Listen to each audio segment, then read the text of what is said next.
Баршаңызға сәлем. Жылжымайтын мүліктің жоқтығы немесе барлығы туралы анықтаманы телефондағы eGov Mobile қосымшасы арқылы алуды көрсететін боламын. Осыған дейін мен өзім YouTube каналымда керегін ал деп аталады, тіркеліп алсаңыздар болады. ВКонтакте желісі арқылы алуды көрсеткен болатынмын. Ал ендеше eGov Mobile қосымшасы арқылы алу үшін eGov Mobile қосымшасына кіреміз. Басты мәзірде услуги деген жер болады. Ол жерде недвижимость и ЖКХ деген бөлім бар. Сол бөлімге кіреміз. Бізге керекті анықтаманы алу үшін төмен қарай түсеміз.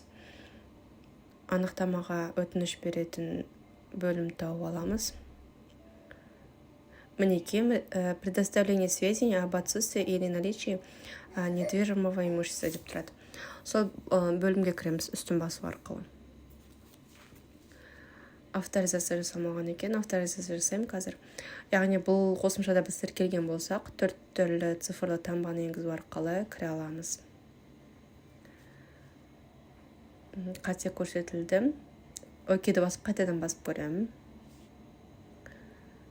Сұранысым жүктелуде. Мінекей, бұл анықтаманы алу тегін. Анықтама берілу уақыты 20 минут аралығында немесе бір жұмыс күн ішінде беріледі ары кетсе. Енді кезекте біз бұл жерде аймақты таңдауымыз керек. Мына жерде барлық облыстар көрсетілген. Осының ішінен өзіміз тұратын аймақты белгілейміз. Маған керегі қазір Алматы облысын таңдаймын. Белгілеп болғаннан кейін заказать услугу деген батырманы басамыз. Бұл өтінішімізге қол қоямыз. Мінекей біздің заявкамыз жіберілді. Номер пайда болды. Ендігі кезекте дайын болғаннан кейін қай жерден көреміз. Басты мәзірде услуги деген жанында уведомление деген жер бар. Сол жерге кірсеңіздер, соңғы заявкамыз отправлено деп тұрады сарымен жанып.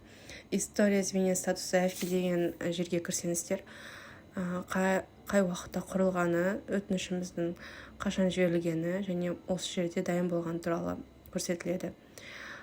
Қазір дайын болғаны қалай көрсетіледі көрсетемін. Уведомлениеге қайтадан кірсек, завершено деп жасымен жанып тұрады. Мінекей біздің заявкамыз дайын. Анықтамаларымыз қазақша және орыс тілінде берілген. Ішіне кіріп қарайтын болсақ, мінекей, жоғары жақта батырманы басу арқылы өзімізге сақтап аламыз, немесе керекті адамға жібере аламыз. Пайдалы болды деген үміттемін. Рахмет, сау болыңыздар.